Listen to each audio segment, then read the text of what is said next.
হঠাৎ করে আমার মাথা গরম হয়ে গেল, ইফতারির কোনো আয়োজন নাই, আমি একা আমার স্ত্রীকে পানি দিয়া করাতে পারবো, কিন্তু বাচ্চাদের সামনে কিছু না দিলে আমার লজ্জা লাগবে। আমার এক মুসলমান ভাইয়ের ঘরে গেলাম, কিছু টাকা চাইলাম, ধার দিল না, দানও করলো না, বরং উল্টা ধমক দিল, গালি দিল। বিধর্মী কয়, মনে যদি কিছু না নেও আমি তোমারে কিছু অনুদান দিতে পারি, পারলে তুমি আমারে দিও, না পারলে তোমার উপরে কোনো দাবি নাই, নিয়ে যাও। পকেট থেকে টাকা বের করে মুসলমানের দিল একজন বিধর্মী। টাকাগুলো নিয়ে বাড়িতে যায়, বাজার থেকে কিছু ইফতারির আয়োজন করে চলল। মনের ভেতরে খুশি, নিজে খেতে পারি আর না পারি, বাচ্চাদের সামনে আমি যেন লজ্জা না পাই।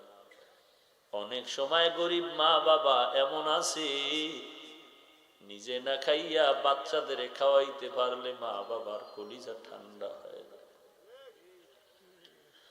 এরে নবীর উম্মতের দল, এখন তোমার জামার অভাব নাই, পোশাকের অভাব নাই। এই বান্দা চোখের পানি ছেড়ে ঘরে যায়, ইফতারি রেডি হয়ে গেল, বাচ্চাদের মধ্যে কি আনন্দের ঢেউ খেলতেছে। বাচ্চা তো বুঝে না বাবায় কোথা থেকে কি করলো। আল্লাহর বান্দা জানে ইফতারির সময় দোয়া কবুল হয়। হাত উঁচু করে সবাই দোয়া করতেছে, কিন্তু কি দোয়া করবে স্ত্রীকেও জানতে দেয় না যে বিধর্মীর টাকা। মনে মনে দোয়া করে, হে মালিক, ওই বিধর্মীর জন্য কি দোয়া করব। আমার মুসলমান ভাই চোখের পানি ফেললো, ধমক দিল, গালি দিল, তুমি তাকেও হেদায়েত দাও। আর আমার বিধর্মী ভাই যে টাকা দিল তার জন্য কি দোয়া করব। ও আল্লাহ, তুমি তাকে ঈমানের দৌলত সিনায় দাও। রোজাদারের দোয়া তো কবুল হয়ে গেল, মনে করিস না গরিবের দোয়া কবুল হয় না। গরিবের দোয়াটাও যেমন কবুল হয়, গরিবের বরদোয়াটাও ধনীর কপালে তেমন লেগে যায়। বাহাদুরি করো, গরিবের টাকা মেরে খাও, কর্মচারীর বেতনটা ঠিক মতো দাও না। অথচ কর্মচারী যদি বলে কাম করব না, তোর জিন্দেগি পঙ্গু হয়ে যাবে। কারণ জুতাটা আগায় দেয় কর্মচারী গরিব, বাথরুমটা পরিষ্কার করে দেয় কর্মচারী গরিব। ওই গরিবের বেতন যারা দাও না, গালি দাও, ওদের চোখের পানি বড় লোকের জন্য বড় অভিশাপ। কেমন অভিশাপ? এক সময় মনে চাইছে বেতন আমার 1000, মনে চাই ইলিশ খাবো, দাম বেশি খেতে পারি না। মনে চায় কোরাল খাবো, পাঙ্গাস খাবো, বোয়াল মাছ খাবো, আইর মাছ খাবো। চাইছে, পায় নাই, টাকা নাই। আর সেই বড় লোক এখন ডাইনিং টেবিলের মধ্যে 13 রকম মাছ, 14 রকম গোশত, 17 রকম ভর্তা। ডাক্তার লালবাতি জ্বালায় দিছে, খাওয়া মাত্র আজরাইল হাজির হয়ে যাবে। এক সময় মনে চাইছে, পায় না, আর এখন পাইয়াও খাইতে পারে না। এরে নবীর আশিক উম্মতের দল, ওই বান্দা গরিব ইফতারি নিয়ে দোয়া করেছেন। রাত গভীর হয়ে গেল, মুসলমান বিধর্মী সবাই ঘুমায়, এলাকায় কোনো আওয়াজ নাই। রাতের ঘুমের মধ্যে মুসলমান যে গরিবের ধমক দিয়েছে, ওই মুসলমান স্বপ্নে দেখতেছে কিয়ামতের মাঠ কায়েম হয়ে গেছে।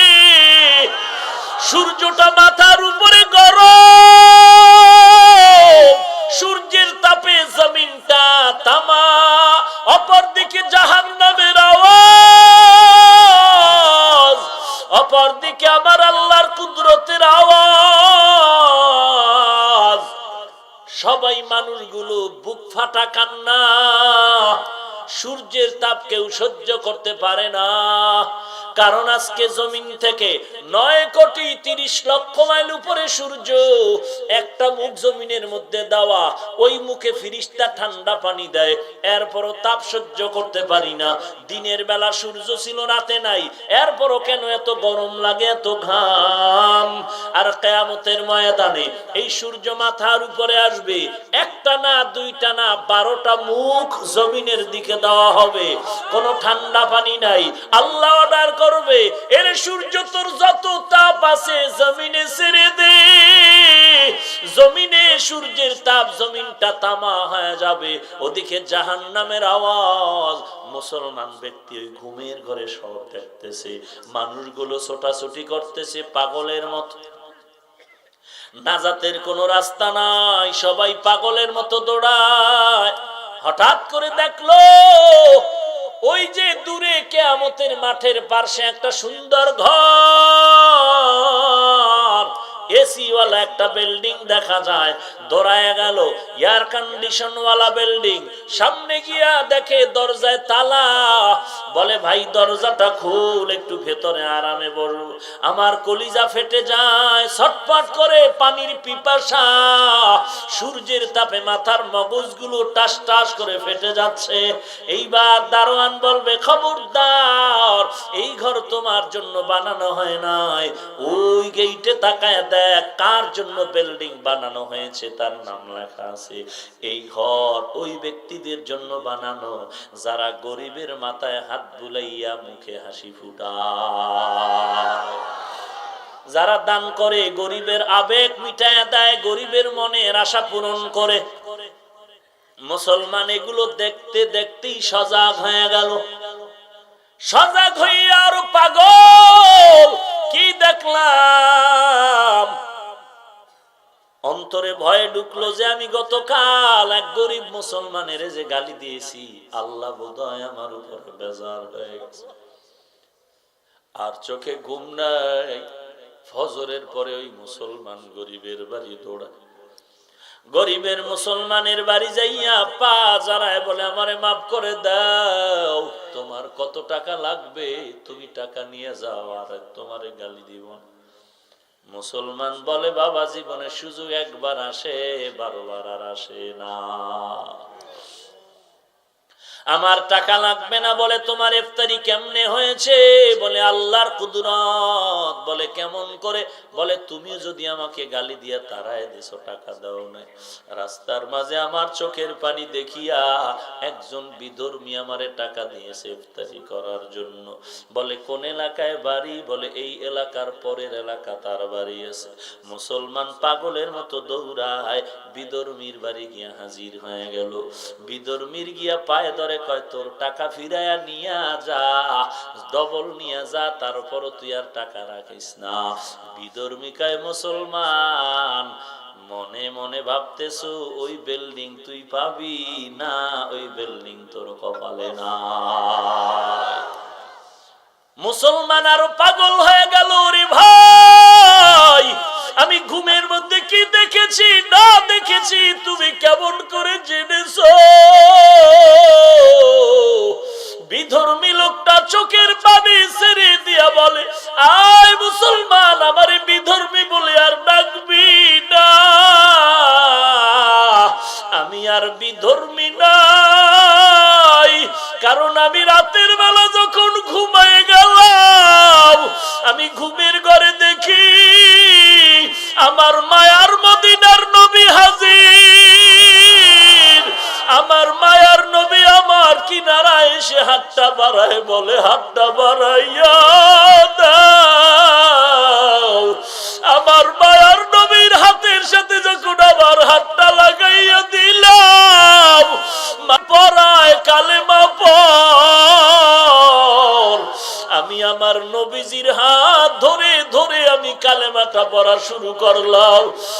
আর আমার নবী হাত ধরিয়া ওই বিল্ডিং এর কিনারা নিয়ে কয় রে ওরে মুমিন, ওই কিয়ামতের ময়দানে এমন কঠিন হালাত হবে, মা বাবার পরিচয় থাকবে না, ভাই ভাইয়ের কোনো পরিচয় দিবে না। একটা নেকের টানে মা বাবা জাহান্নামে যাবে, সন্তানের কিনারায় দাঁড়ায় বলবে বাবা দুনিয়াতে কত কষ্ট করেছি তোকে নিয়ে, একটা নেক যদি দেও আমি জান্নাতে যেতে পারবো। সন্তান বলবে আমি মায়ের গর্ভ থেকে আসছি ঠিকই, তবে তুমি যে আমার মা আমি তা বিশ্বাস করি না, ভেগে যাও। ওই কঠিন দিনে ও মুসলমান নব মুসলিম কোনো ভয় নাই। ওই গরিবের মুখে যে হাসি ফুটাইছো, ওর বাচ্চাগুলো নিয়ে যে ইফতারির সময় ওরা আনন্দ করেছে, আল্লাহ তোকে কবুল করেছে। ওই মরণের পরেই সুন্দর বেহেশতের বিল্ডিং তোমার জন্য নির্ধারণ করা হয়ে গেল। ইয়া আইয়ুহাল্লাযীনা আমানু তুবু ইলাল্লাহি তাওবাতান নাসুহা। এরে নবীর উম্মতের দল, চোখ দুটো বন্ধ করে একটু জীবনের পেছন দিকে তাকাও। আমাকে মানুষ কত সম্মান করে চেয়ারে বসাইছেন, কিন্তু জীবনের গুনাহের দিকে যদি তাকাই মনে হয় যেন আমার মতো জাহান্নামী আর কেউ নাই।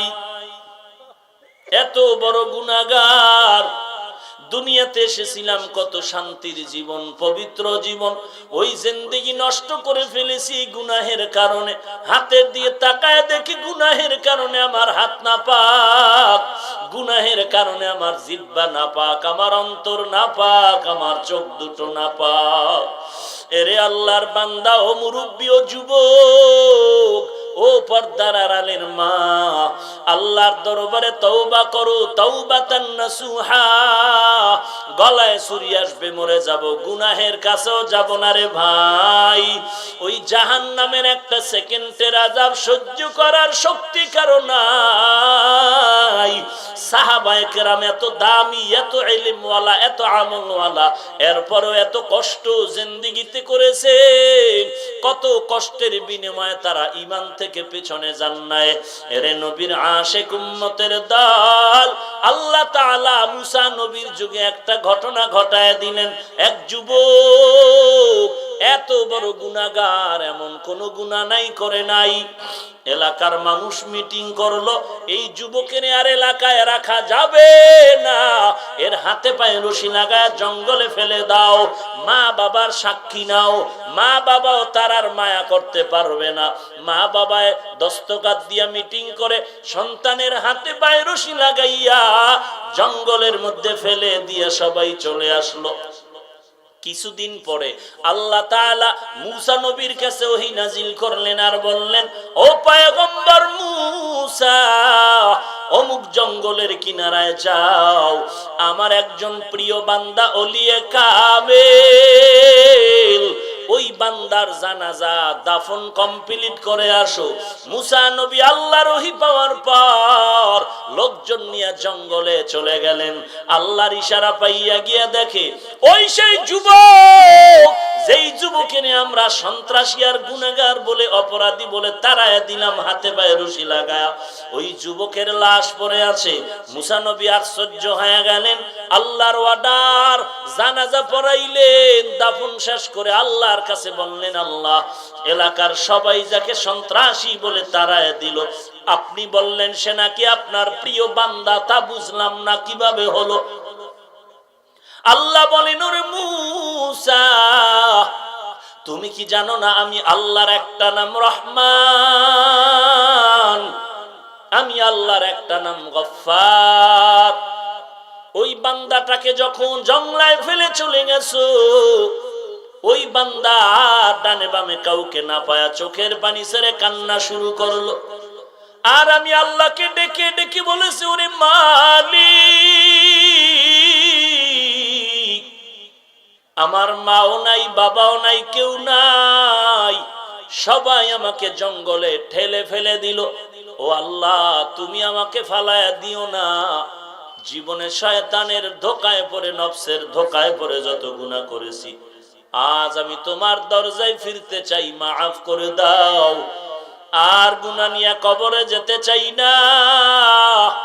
বান্দা যখন আমাকে বিনয়ের সাথে ডাক দিল, আমি আল্লাহর মায়ার সাগরে জোশ এসে গেল। আমি আল্লাহ বান্দার চোখের পানি দেখলে বড় মায়ার নজরে তাকাইতে বাধ্য হই। ওই বান্দার জীবনের সব গুনাহগুলো মাফ করে দিলাম। এর এলাকার মুসলমান, জিন্দেগির কোনো সীমানা নাই। এখানে বসছেন, ঘর পর্যন্ত যাওয়ার কোনো গ্যারান্টি নাই। আল্লাহর কাছে তওবা করেন। ঘুমের ঘরেও তো কত মানুষের মরণ হয়ে যায়। সেদিন এক জায়গায় গিয়া শুনি কান্নার আওয়াজ। বয়ানে আসার পথে একদল যুবক রাস্তায় অ্যাক্সিডেন্ট হয়ে একদল যুবক মরে গেল। আবার এক জায়গায় কান্নার আওয়াজ, মোনাজাতের পর বাড়ি যাওয়ার পথে রাস্তায় অ্যাক্সিডেন্ট হয়ে একদল মারা গেল। যত লাশের খবর পাই সব যুবকের লাশ। আল্লাহর কাছে তওবা করে নাও যুবক। তোমার আমার মতো যুবক চাকরি করে, ব্যবসা করে, শ্রমিকের কাজ করে, কৃষি কাজ করে, RAB, army, police, BDR, school, college, ভার্সিটির ছাত্র ভাই আছে, ব্যবসা করে, লেখাপড়া করে, এক বেলার নামাজও বাদ দেয় না, আছে না নাই? তুমি আমি কেন পারবো না? এরে বৃদ্ধ বাবাজি, মনে কি চায় না একজন আলেমের মা বাবা হয় কবরে যাবেন? আপনি মরণের পরে আপনার সন্তান জানাজার ইমামতি করবে। এর থেকে মা বাবার আর পাওনা কি আছে? আল্লাহর দরবারে তওবা করেন। আর জীবনে গুনাহ করব না, নামাজ ছাড়বো না, বেপরদায় চলবো না। জীবনে যত অন্যায় করেছি তওবার দরজায় ফিরে আসলাম। রে আল্লাহ, আমি তো তোমার নবীর আদরের উম্মত, নফসের ধোকায় পড়ে গুনাহ করেছি, মাফ করে দাও। জীবনে আর নবীর সুন্নতের বিপরীত চলবো না, নামাজ ছাড়বো না, বেপরদায় চলবো না, মা বাবার কলিজায় আঘাত দিব না। রে আল্লাহ, না ভুল করেছি আমি, দৌড়াইয়া গিয়া নবীর কিনারায় হাজির, ডেকে বলেন ও পয়গম্বর আমাকে মাফ করে দেন, আমি বেয়াদবি করে ফেলেছি। একটা কুকুর যদি আপনাকে চিনতে পারে আর আমি মানুষ হইয়া যদি আপনাকে চিনতে না পারি, আমার মতো বেঈমান আর কেউ হতে পারে না। আমি তাহলে তো কুকুরের থেকেও বড় খারাপ। ও এলাকার মুসলমান, একটা কুকুর আমার নবীকে দেইখা চিনতে পারলো আর চোখের পানি ছাড়লো। ওই নবীর উম্মত হইয়া নবীর সুন্নতের জবাই করতেছো। ওরে বান্দা, তুই কি কবরে যাবি না? তুই কি আজরাইলের হাতে ধরা পড়বি না? ওই কবরে যদি গুনাহগার হইয়া যাও, আল্লাহর নবী বলেন একটা বেনামাজি গুনাহগারের জান কবজের অবস্থাটা কেমন হবে জানো? আল্লাহ যখন অর্ডার করবে ওই নবীর দুশমনটার জীবনটা কবজ কর, আজরাইলকে বেঈমান নাফরমান দেখবে, চোখগুলো নীল নদের মতো বড়, মাথা আসমানে, পা জমিনে, এক হাত মাশরিকে আর এক হাত থাকবে মাগরিবে। দেখা মাত্র চোখ উল্টায় যাবে, পাগলের মতো হয়ে যাবে। আল্লাহর বান্দা একটা লাঠির মধ্যে আলকাতরা মেখে তুলার মধ্যে বাড়ি দিলে তুলাগুলো যেমন সিরিয়া লাঠির আগায় চলে আসে, গুনাহগার বেঈমান নাফরমান আজরাইল যখন তার জানটা নিয়ে টান দিবে, এমন জোরে টান দিবে কলিজা পর্যন্ত ছিঁড়ে যাবে। 300 জোড়ার উপরে আঘাত, মনে হয় যেন তার সামনে জাহান্নামের এখনই ব্যবস্থা হয়ে যাচ্ছে। এরপরে কবরে যাওয়ার পর দুইজন ফেরেশতা আসবে প্রশ্ন করার জন্য। জবাব যদি দিতে না পারো, আল্লাহর অর্ডার হয়ে যাবে, ও ফেরেশতা জাহান্নামের আগুন, কবরের মাটির চাপ, পাজরের হাড় চুরমার হয়ে যাবে রে মুমিন। একটা নয়, দুটো নয়, 70 থেকে 99টা সাপ কবরে আসবে। একটা সেকেন্ডের আযাব সহ্য করতে পারবি না রে ভাই। এরে যুবক, আমিও তো তোর মতো একটা যুবক সন্তান। যদি পা দুটো আগায় দাও, আমি পায়ে হাত রেখে বলছি, আর গুনাহের কাছে যাইও না রে বাবা, গুনাহ করিও না, নবীর সুন্নতের জবাই করিস না রে যুবক। তোর মতো যুবক স্কুল কলেজে পড়ে নামাজ ছাড়ে না, অভাব নাই। তোর মতো যুবক র্যাব আর্মি পুলিশের চাকরি করে দাড়ি কাটে না, নামাজ ছাড়ে না, অভাব নাই। তোর মতো যুবক ড্রাইভারি করে নামাজ বাদ দেয় না, অভাব নাই। তুমি কেন পারবা না? তোমার মতো যুবক তাকায় দেখো, নদীর মধ্যে কাজ করে নামাজ ছাড়ে না, অভাব নাই। তুমি কেন পারবা না? তোমার মতো যুবক শ্রমিকের কাজ করে নামাজ বাদ দেয় না রে বাবা।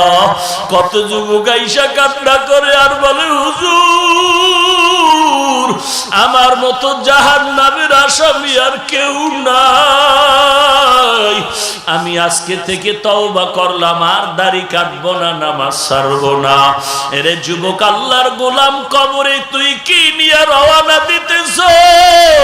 আজকে রাত্রে তুই ঘুমের থেকে উঠতে পারবি কিনা গ্যারান্টি নাই। এরে বাবা, আল্লাহর কোরআনের মিথ্যা মনে করিও না, নবীর হাদিস মিথ্যা মনে করিও না। আমিও যদি আজকে দাড়ি কাটিয়া নামাজ রোজা বাদ দিয়া শার্ট প্যান্টটাই পরে চলতাম, কেউ বাধা দিত না। কেন আজকে শীতের দিন ঠান্ডা পানি দিয়ে ওযু করে নামাজ পড়ি, কষ্ট করি, নামাজ পড়ি, টুপি ফালাই না, দাড়ি ফালাই না? একমাত্র কারণ আল্লাহর কোরআন সত্য, নবীর হাদিস সত্য। এক জাররা পরিমাণ গুনাহ নিয়ে যদি কবরে যাই, দুই পার্শ্বের মাটির চাপ শুরু হয়ে যাবে। ওই জমিনের থেকে 9,30,00,000 মাইল উপরে সূর্য। ওই সূর্য দিনের বেলা ছিল, রাতের বেলা নাই।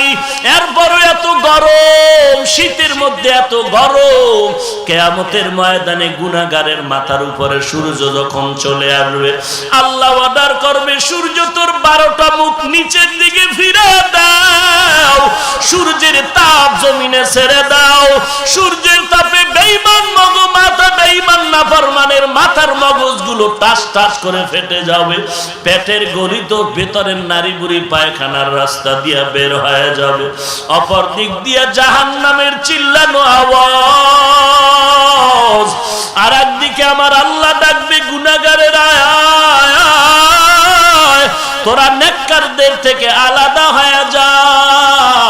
আজকে তোদের জন্য জাহান্নাম আমি আল্লাহ নির্ধারণ করে রেখেছি।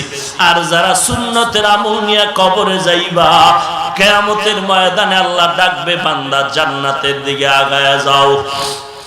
দুনিয়াতে কত মানুষ নবীর সুন্নাত মানার কারণে গালি দিয়েছে, টুপিওয়ালা বলে গালি দিয়েছে, দাড়ি রাখার কারণে গালি দিয়েছে।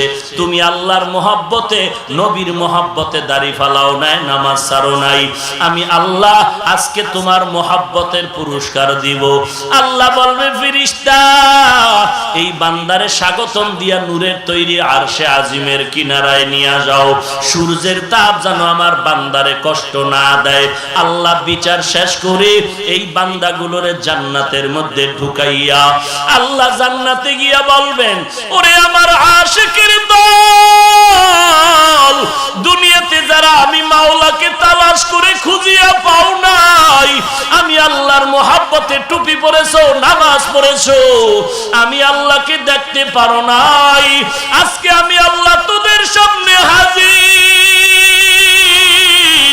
আমি আল্লাহ 70,000 নূরের পর্দা উঠাইয়া আমি আমার আশিকের সাথে মোলাকাত দিব। আসো, ওই দিন আমার আল্লাহ আশিকদের সাথে মোলাকাতের ব্যবস্থা করবে।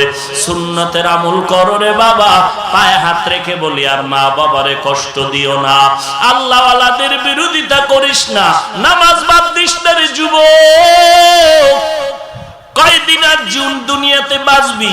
নজরটা দিয়া দেখ, কত যুবকের লাশ গাড়ির নিচে পড়ে আছে, কত যুবক গাড়ির নিচে মরে গেল, কত যুবকের লাশ পানির মধ্যে চলে গেল, কত যুবক ঘুমের বিছানায় লাশ হয়ে গেল রে বাবা।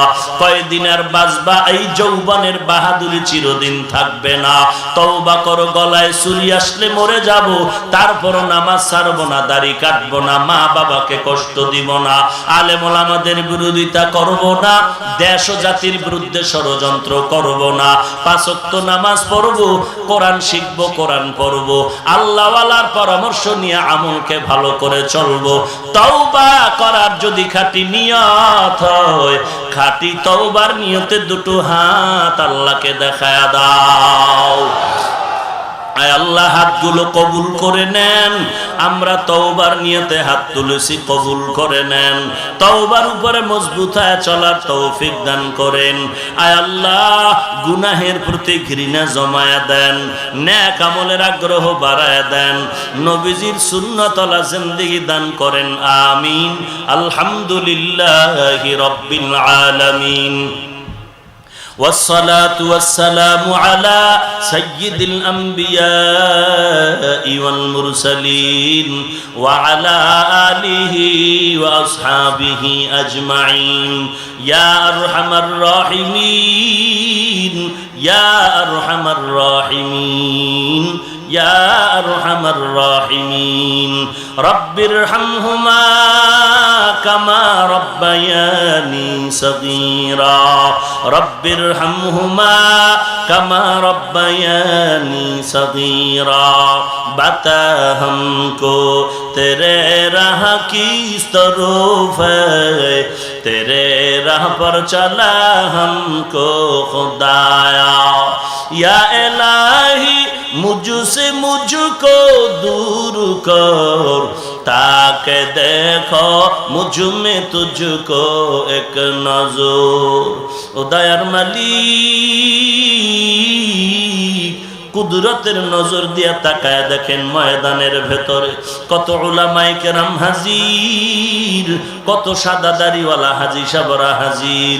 আয় আল্লাহ কত যুবক, কত ছাত্র ভাই, কত ব্যবসায়ী, কত চাকরিজীবী, কত শ্রমিকেরা হাত তুলেছে।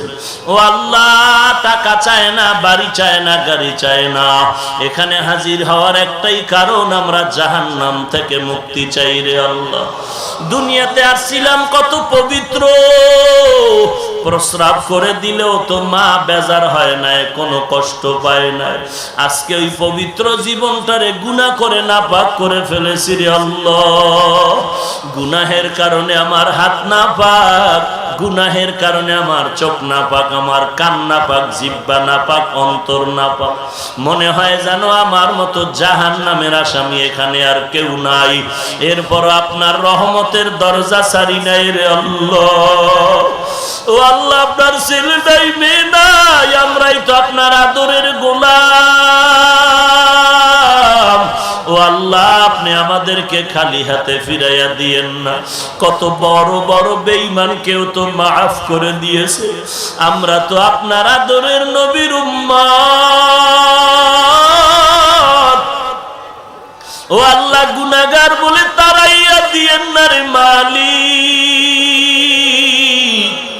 আপনি যদি ফিরায় দেন গুনার কারণে, গফফার নামটা কেন রাখলেন রে আল্লাহ?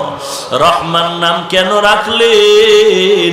ওই নামের বরকতে আমাদের সকলকে জীবনের গুনাহ মাফ করে দেন। আজকের মাহফিল কবুল করে নেন। আয়োজন যারা করেছেন তাদেরও কবুল করে নেন। সহযোগিতা যারা করেছেন কবুল করে নেন। আয় আল্লাহ মাইক লাইট প্যান্ডেল টাকা পয়সা মাঠ দিয়ে যারা সহযোগিতা করেছেন কবুল করে নেন। আলোচনার ভুল ত্রুটি